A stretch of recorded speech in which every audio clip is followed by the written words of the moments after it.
4টে কই মাছ নিয়েছি, ভালো করে আঁশ ছাড়িয়ে কেটে পরিষ্কার করে ধুয়ে নিয়েছি।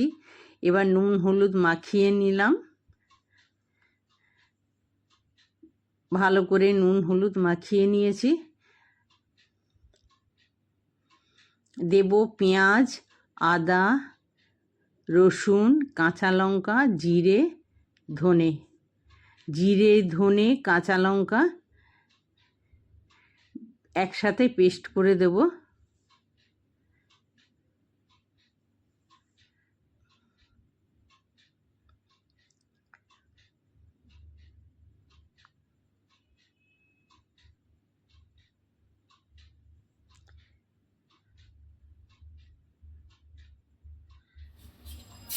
তেল গরম হয়ে গেছে, মাছগুলো সব ভেজে নিচ্ছি।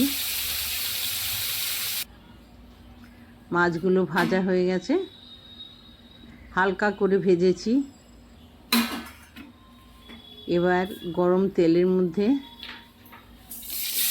পেঁয়াজ কুচিগুলো দিয়ে দিলাম, পেঁয়াজটা ভেজে নিই।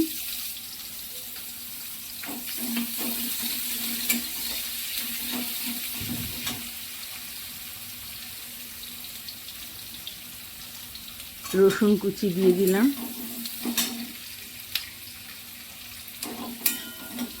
এটাই তেলটা একটু বেশি লাগে, যেহেতু তেল কই, তেলটার পরিমাণটা একটু বেশি লাগে। এবার জিরে, ধনে, কাঁচা লঙ্কা বাটা দিয়ে দিলাম, এটা পেস্ট করে রেখেছিলাম, ওটা দিয়ে দিলাম। হলুদ দিলাম, লবণ দিয়ে দিলাম পরিমাণ মতো।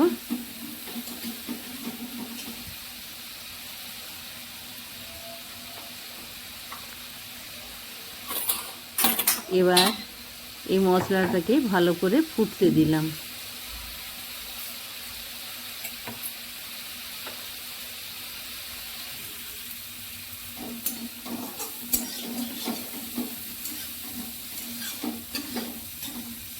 ভালো করে মশলাটা কষিয়ে নিয়ে গরম জল 1 বাটি দিয়ে দিলাম।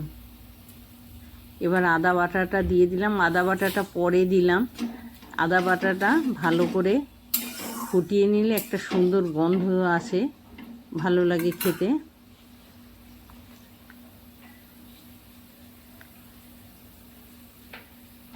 ঝোলটা ফুটছে, এবার আমি ভাজা মাছগুলো দিয়ে দেব।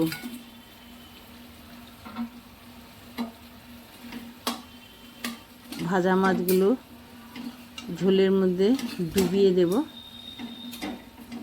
যাতে মশলা, নুন হলুদ ভালো করে ঢুকতে পারে।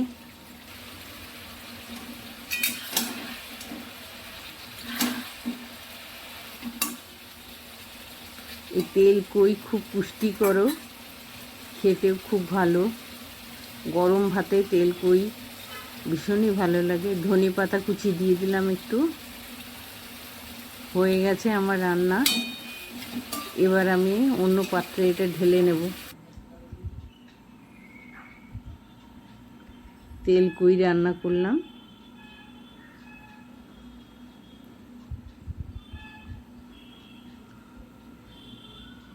মশলা দিলাম, পেঁয়াজ, রসুন, আদা, জিরে, ধনে, কাঁচা লঙ্কা।